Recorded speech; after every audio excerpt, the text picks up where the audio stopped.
Baiklah, Assalamualaikum warahmatullahi wabarakatuh. Jadi Ananda semua, ini materi terakhir kita sebelum kita mengikuti ujian tengah semester nanti. Nah, untuk materi terakhir ini kita akan membahas tentang manajemen diri sebagai mahasiswa. Nah, kadangkalanya kita sebagai mahasiswa itu sering memiliki jadwal bentrok antara kegiatan kita secara personal,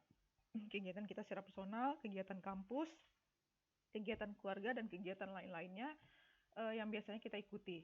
Nah, bagaimana cara kita supaya punya manajemen waktu yang tepat sehingga kegiatan-kegiatan kita tersebut tidak bukan tidak bentrok ya, bisa kita ikuti ya, bisa kita ikuti secara baik, tidak ada yang perlu kita abaikan, semuanya bisa kita ikuti dengan baik. Nah, itulah fungsi bagaimana kita bisa memanajemen diri ya. Salah satunya itu tadi, agar kita semua rutinitas kita, semua aktivitas kita itu bisa kita ikuti dengan baik tanpa kita harus memilih salah satu mana yang paling prioritas dan mana yang tidak. Karena umumnya kadang-kadang kegiatan yang kita alami dalam sehari-hari itu semuanya itu menjadi skala prioritas. Nah, ini dia ya. Ini dia pembahasan kita pada sesi ini, sesi kali ini ya. Baik, saya akan coba jelaskan secara singkat pembahasan terakhir kita ini. Kita mulai dari slide selanjutnya. Oke, ini ada sedikit mengenai pandangan pembelajaran yang berubah dari waktu ke waktu. Nah, di sini saya mau ngambil dari unsur pengetahuan dulu. Oke, dulu pengetahuan itu dipandang sebagai sesuatu yang sudah jadi, yang sudah ada, sudah terbentuk, di mana kita tinggal memindahkannya saja dari dosen ke mahasiswa atau dari guru ke siswanya. Nah, sementara untuk zaman sekarang ini, definisi itu tidak bisa kita pakai lagi ya, karena setiap pengetahuan itu pasti ada proses terbarunya, ada ilmu-ilmu terbaru, ada yang mendapatkan unsur inovasi di dalamnya, sehingga hal yang lama itu harus kita ganti ke hal-hal yang mendapatkan unsur inovasinya tadi, sehingga bisa kita simpulkan bahwasanya pengetahuan itu merupakan hasil konstruksi atau hasil transformasi dari seseorang yang sudah belajar, dari seseorang yang sudah menemukan bahwa ilmu ini atau pengetahuan ini perlu digantikan. Oke, jadi kita nggak akan bisa menemukan sesuatu atau unsur inovasinya tadi itu tanpa ada proses belajar tadi.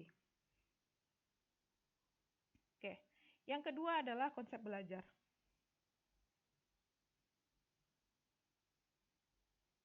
Nah, kalau zaman dahulu, belajar itu cuma dituntut untuk menerima pengetahuan aja. Apapun yang disampaikan oleh guru, apapun yang disampaikan dosen, itu segala sesuatunya itu sudah terupdate, sudah paling baru, dan sudah paling benar. Mahasiswa dan siswa itu cenderung dilarang untuk mengungkapkan pemikirannya, cenderung dilarang untuk mengkritik si dosen atau guru. Nah, itu zaman dahulu ya.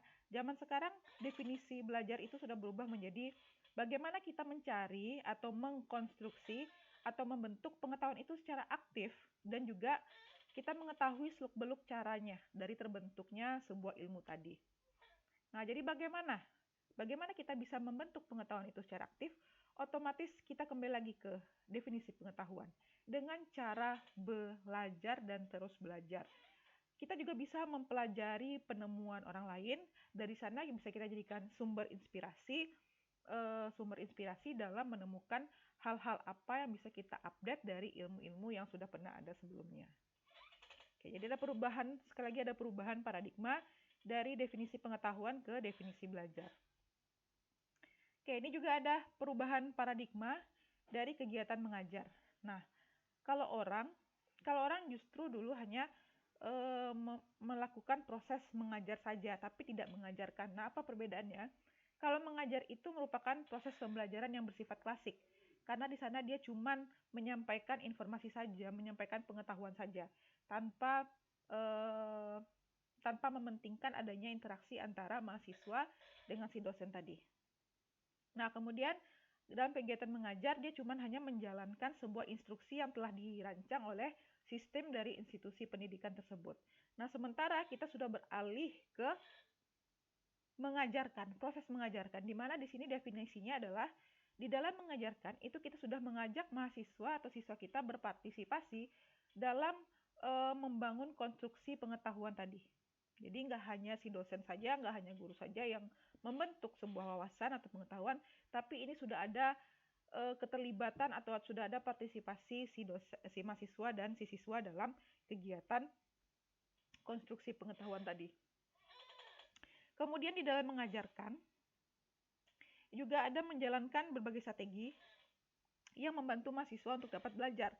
Jadi di sini dosen gak hanya menyampaikan ilmunya saja, tapi dia juga sudah berpikir kira-kira apa trik, apa strategi yang tepat, apa metode pembelajaran yang tepat sehingga mahasiswa atau siswanya di dalam kelas itu bisa mengikuti proses pembelajaran dengan baik.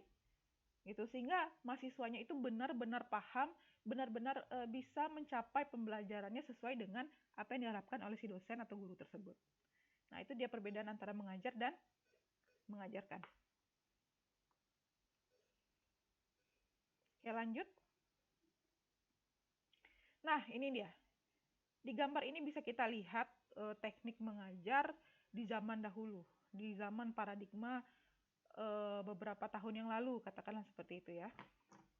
Nah, di mana di sini si dosen ya yang naik ke atas bangku ini, dia cuma bisa mentransfer pengetahuannya tanpa meminta timbal balik atau feedback dari si siswa atau mahasiswanya. Jadi si mahasiswa ini disarankan cuma untuk menerima saja apa yang disampaikan oleh si pengajar tadi. Nah, sehingga apa? Karena tidak ada interaksi dan tidak ada komunikasi timbal balik dari mahasiswa ke dosen, maka mahasiswa itu disebut dengan mahasiswa pasif yang reseptif. Udahlah pasif, dia reseptif pula. Pasif itu lawan dari tidak aktif, ya. Mahasiswa itu tidak melakukan apa-apa dalam proses pembelajaran, kemudian hanya bisa menyerap saja ilmu tersebut. Itulah yang dimaksud dengan reseptif. Nah, bagaimana cara kita bisa menjadi seseorang yang ahli dalam suatu bidang? Nah, maka kita tidak hanya mempelajari teorinya saja, tapi setelah kita mempelajari teori, kita juga harus mempraktekkan ilmu yang kita pelajari tersebut. Seperti kalau misalnya kita belajar menghitung, maka kita harus selalu latihan menghitung. Harus latihan menghitung. Kemudian kalau misalnya kita berenang, kita nggak bisa hanya cuma tahu teorinya aja. Oke, gaya punggung seperti ini, gaya kupu-kupu seperti ini. Tapi kita juga harus mempraktekkan teori yang kita pelajari tadi langsung ke kolam berenang misalnya. Kemudian kalau misalnya kita mau menyanyi, ya kita juga harus mau tampil di depan umum untuk bernyanyi, karena itu merupakan ajang pembelajaran kita untuk menambah pengalaman. Nah, kalau mau bisa mengajar, maka ya udah mengajarlah sekali-sekali kita buka kelas yang kecil misalnya kan dengan dihadiri oleh siswa satu orang dua orang siswa, kemudian kita sana belajar untuk bagaimana menjadi seorang guru yang baik ketika mengajar. Nah, jadi mulailah berlatih, jadi tidak hanya sekedar menguasai teori tapi juga dipraktekkan. Nah, jadi usahakan belajar berubah menjadi seorang yang pasif menjadi aktif. Nah, kira-kira nih ada beberapa keterampilan yang akan digunakan untuk di masa yang akan datang. Apalagi kita mau menghadapi masa yang namanya dengan revolusi industri 5.0. Udah bukan 4.0 lagi, tapi orang sekarang sudah mulai mengancang-ancang untuk menghadapi revolusi industri 5.0. Nah, di sini ada beberapa keterampilan yang harus kita kembangkan. Yang pertama, kita harus meningkatkan IQ kita. Kecerdasan IQ kita, wawasan kita diperluas. Nah, karena orang pasti akan mengandalkan seseorang yang ber-IQ tinggi, yang punya wawasan yang luas. Kemudian, mampu mencari memilah informasi untuk mencapai tujuan tertentu. Nah, ini tadi. Kalau misalnya kita menjadi mahasiswa yang pasif, maka kita nggak akan bisa memiliki kemampuan yang nomor 2 ini. Kita hanya menunggu seseorang untuk mengabari kita informasi yang terbaru. Nah, itu nggak akan bisa kita menjadi mahasiswa yang sukses untuk di masa yang akan datang. Kemudian mampu menggunakan teknologi kekinian. Nah, zaman sekarang itu semua jurusan di seluruh universitas itu sudah mengandalkan yang namanya teknologi. Jadi nggak hanya sekedar jurusan sistem informasi, nggak hanya jurusan yang berbau teknologi saja yang bisa menggunakan teknologi kekinian. Ya, semua jurusan itu sudah diharuskan mahasiswanya untuk bisa menggunakan teknologi kekinian. Nah, ini salah satu apa yang harus Ananda cemaskan juga ya, karena nanti ketika Ananda mencari pekerjaan, kompetitor Ananda dalam mencari pekerjaan itu bukan hanya yang lulusan SI saja, bukan hanya lulusan yang TI saja, tapi udah hampir semua jurusan itu pasti akan menjadi kompetitor Ananda dalam mencari pekerjaan nantinya gitu. Karena semua orang berlomba-lomba untuk menggunakan atau menguasai teknologi yang terkini seperti saat ini. Nah, kemudian keterampilan yang berhubungan dengan moral, sosial, dan spiritual. Apa contohnya? Misalnya keterampilan dalam memberikan ceramah-ceramah, ya kan? dalam berinteraksi nih. Ada sosial di sini, berpublic speaking, presentasi dan lain sebagainya, ya. Kemudian orang-orang yang berjiwa spiritual itu juga pasti akan sangat digunakan oleh orang banyak gitu. Kemudian memiliki kecerdasan emosi. Yang pertama IQ, yang kedua adalah EQ, emotional quotient, itu juga diperlukan untuk keterampilan di masa yang akan datang. Nah, kemudian ini mampu berkomunikasi efektif baik lisan maupun tulisan. Kemudian bisa juga berpikir secara jernih, kemudian hasil pikiran tersebut itu kita tuangkan ke dalam tulisan kita atau kita komunikasikan secara lisan. Keterampilan interpersonal dan intrapersonal, memahami pentingnya lingkungan sehat bagi kehidupan manusia. Pentingnya akan kesehatan diri itu juga penting, karena orang yang nggak sehat, orang yang sering sakit-sakitan, otomatis tidak akan digunakan oleh orang banyak nantinya di masa yang akan datang. Kemudian memahami persoalan atau problem yang sering terjadi di dalam masyarakat. Jadi hanya orang-orang yang berempatilah, hanya orang yang bisa bersimpatilah yang nanti memiliki nilai tambah di lingkungan masyarakatnya. Kemudian memiliki kompetensi pribadi yang tepat untuk bidang yang diminati dan tekuni. Nah, sebisa mungkin karena Ananda itu jurusan sistem informasi, sebisa mungkin coba Ananda dalami, Ananda jadikan sebuah keahlian hal-hal yang berhubungan dengan sistem informasi itu sendiri.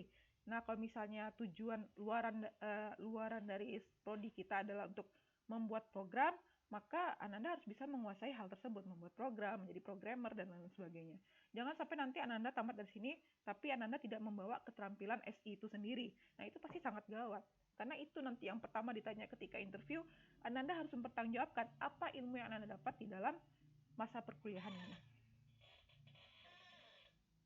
Oke?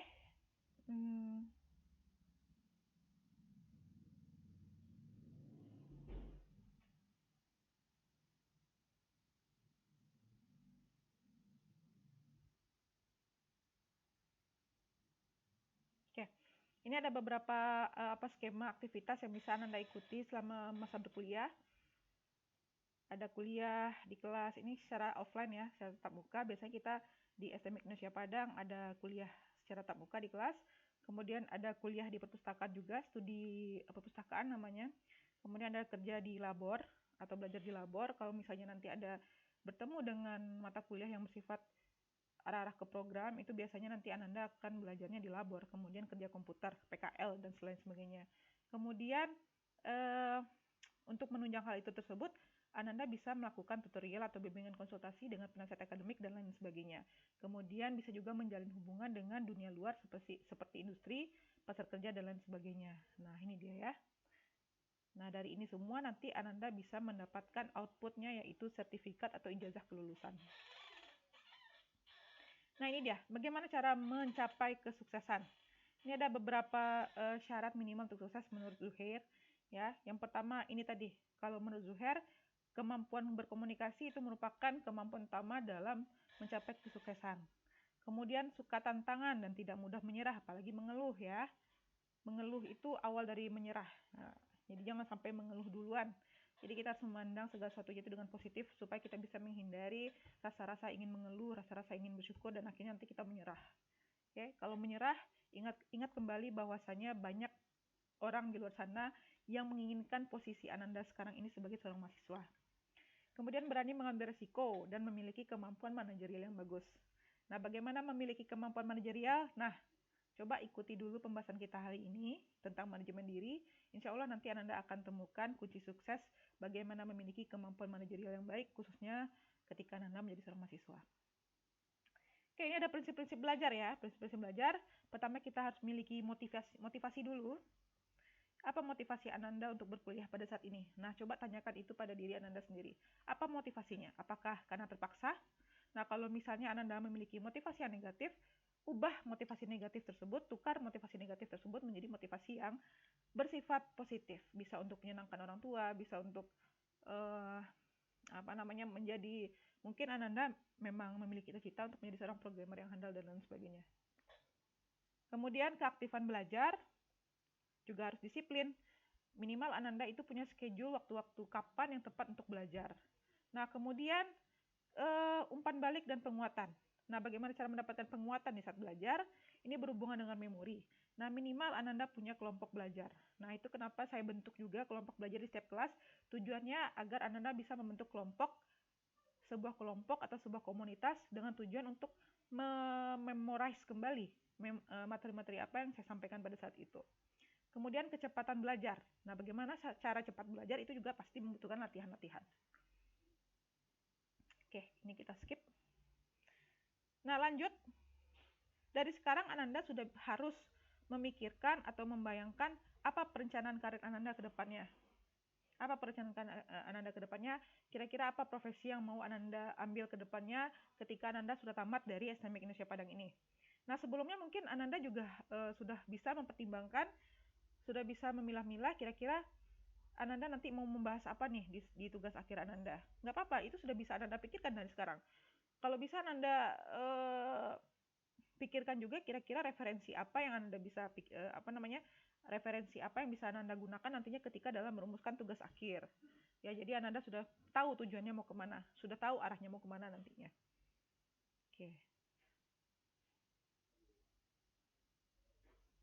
Oke, ini beberapa kiat manajemen diri untuk sukses di perguruan tinggi. Yang pertama adalah plan, perencanaan. Yang kedua, laksanakan. Ini berhubungan dengan action tadi. Yang ketiga adalah cek, memeriksa atau meninjau hasil pencapaian kita setiap semesternya. Yang keempat adalah action, tarik pelajaran dari hasil evaluasi yang sudah kita ambil tadi. Nah, lanjut masalah beberapa mahasiswa pada umumnya. Beberapa materi penunjang tidak dikuasai. Menggunakan waktu untuk kegiatan yang disukai di luar kegiatan belajar. Berarti yang nomor 2 ini dia tidak bisa memilih mana yang prioritas, mana yang urgensi gitu ya. Karena untuk bisa memiliki kemampuan manajer yang baik, kita harus bisa menentukan skala prioritas. Kemudian catatan kuliah tidak lengkap dan lain sebagainya. Baik, untuk materi kali ini cukup dulu ya. Ini adalah materi terakhir. Ibu sampaikan sekali lagi, ini adalah materi terakhir kita sebelum UTS. Otomatis nanti ketika kita UTS, nanti soal-soal ujiannya itu mulai dari konsep interpersonal skill sampai dengan konsep manajemen diri. Jadi mohon diputar kembali video-video penjelasan materi saya dari awal. Itu semua ada di YouTube saya, di situs YouTube saya. Silakan pelajari lagi, silakan catat kembali poin-poin penting di sana, kemudian ingat-ingat kembali kira-kira hal-hal apa saja yang sudah kita diskusikan sama di kelas, karena biasanya itu juga bisa jadi saya ambil sebagai soal UTS nantinya. Oke. Kalau misalnya ada pertanyaan, masih ada pertanyaan dari konsep dari materi 1 sampai materi ini, silakan Anda boleh bertanya kepada saya melalui WA pribadi. Insya Allah selama terbaca akan saya usahakan untuk membalas dengan semaksimal mungkin. Oke? Banyak maaf. Wabillahi taufiq wal hidayah. Wassalamualaikum warahmatullahi wabarakatuh.